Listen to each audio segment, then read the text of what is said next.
A day in my life as a makeup artist here sa Southern Leyte.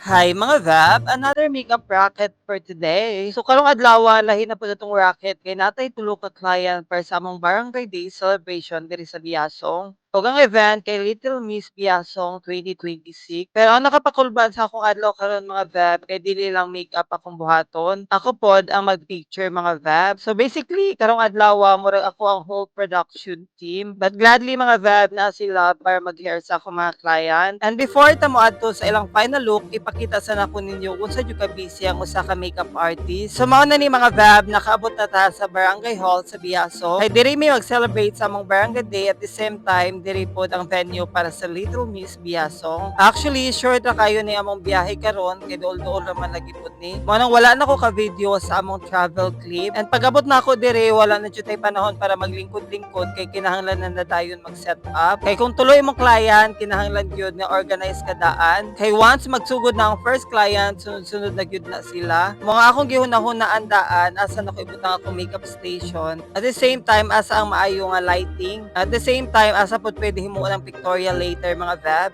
Kay aside sa makeup artist, photographer pud ta karon. Ug mao gyud ni ang lives sa ka makeup artist diri sa Southern Leyte. Usahay, usara ka racket ang tawag nimo. Pero pag abot sa venue, daghan day kayo kang rules. So okay mga Vab, as you can see, nagsugod na pud tag makeup. Ug kani jud nga part ang dili nakita sa mga tao sa final photos. Kaya ang makita ra nila kay wow, nindot kayo ang makeup. Pero wala nila makita ang pagdala sa tanang gamit, pag set up ug pag-organize. Kung nga para nako importante gyud ang preparation mga Vab. Ug nagsunod na jud atong client diri mga Vab no. Pero ang goal nato kay clean looking skin, gamay nga coverage kung asa kinahanglan, then blend jud og maayo. Simple na tan-awon pero kani nga little details mo gyud niya makapolish sa final look. And syempre dili lang makeup atong gina-focus kay naapatay buhok. So kay naaman sila mga Vab, igor ako naghatag ni Jig Inspo nga gusto na ko sa ilang look. Ug ako na lang ang gipahatag ni Jag kung sa ibagay para nila. Ug after a few minutes of styling, murag lahi na jud sila nga tan-awon mga Vab. Pero para sa mga bata, dili na ko gusto nga sobra ka mature ang hairstyle. Gusto na ko nga bagay gihapon sa ilang look mga Vab. Mo jud na mo gi-consider nila sa ilang face shape, ilang outfit ug unsa pang overall theme sa event. Kay para nako mga Vab, makeup and hair should work together. Dili pwede nga nindot ang makeup pero dili bagay ang hair. Kay para na mo dapat balance ra gyud mga Vab.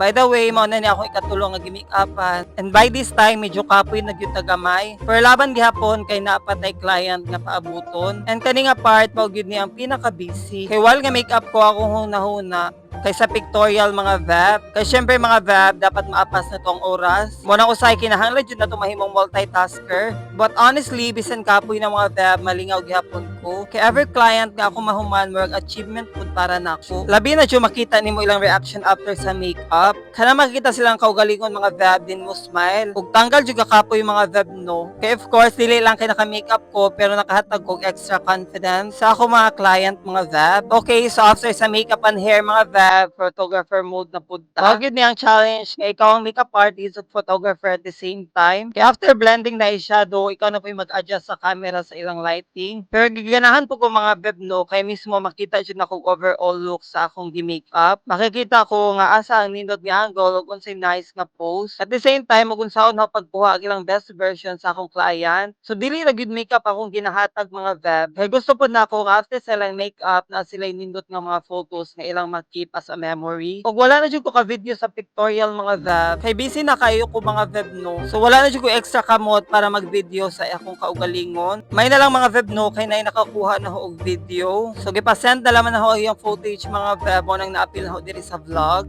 Although unfortunately mga Vab ang iyang na video kay ang duharan na ho ka client. So sa duharan na ho ka client ninyo makita ang actual nga pictorial footage. Pero at least mga Vab nagapatay gamay nga behind the scene gikan sa akong cousin. And finally mao na jud ni ang results sa akong tulo ka client. And honestly, satisfying kayo tan-aw ng transformation. And I'm very happy nga naapil ko ani nga event mga Vab. Kapoy man yes, pero fulfilling jud siya mga Vab. Kay every event teach me something new mga Vab. And every experience makes me a better at what I do. Mo na bisan asa pa sa lugar diri sa Southern Leyte kung naay opportunity mga makatrabaho ug makahatag og serbisyo sa mga tao, grateful kayo ko. And that's a wrap for today's racket. 3 client, 1 event and makeup makeup artist, photographer, murag complete package na jud ta karong adlaw mga Vab. Pero seriously, thank you kayo sa tanan nga naga-support sa akong vlog. And more to for today's vlog. Bye mo oy.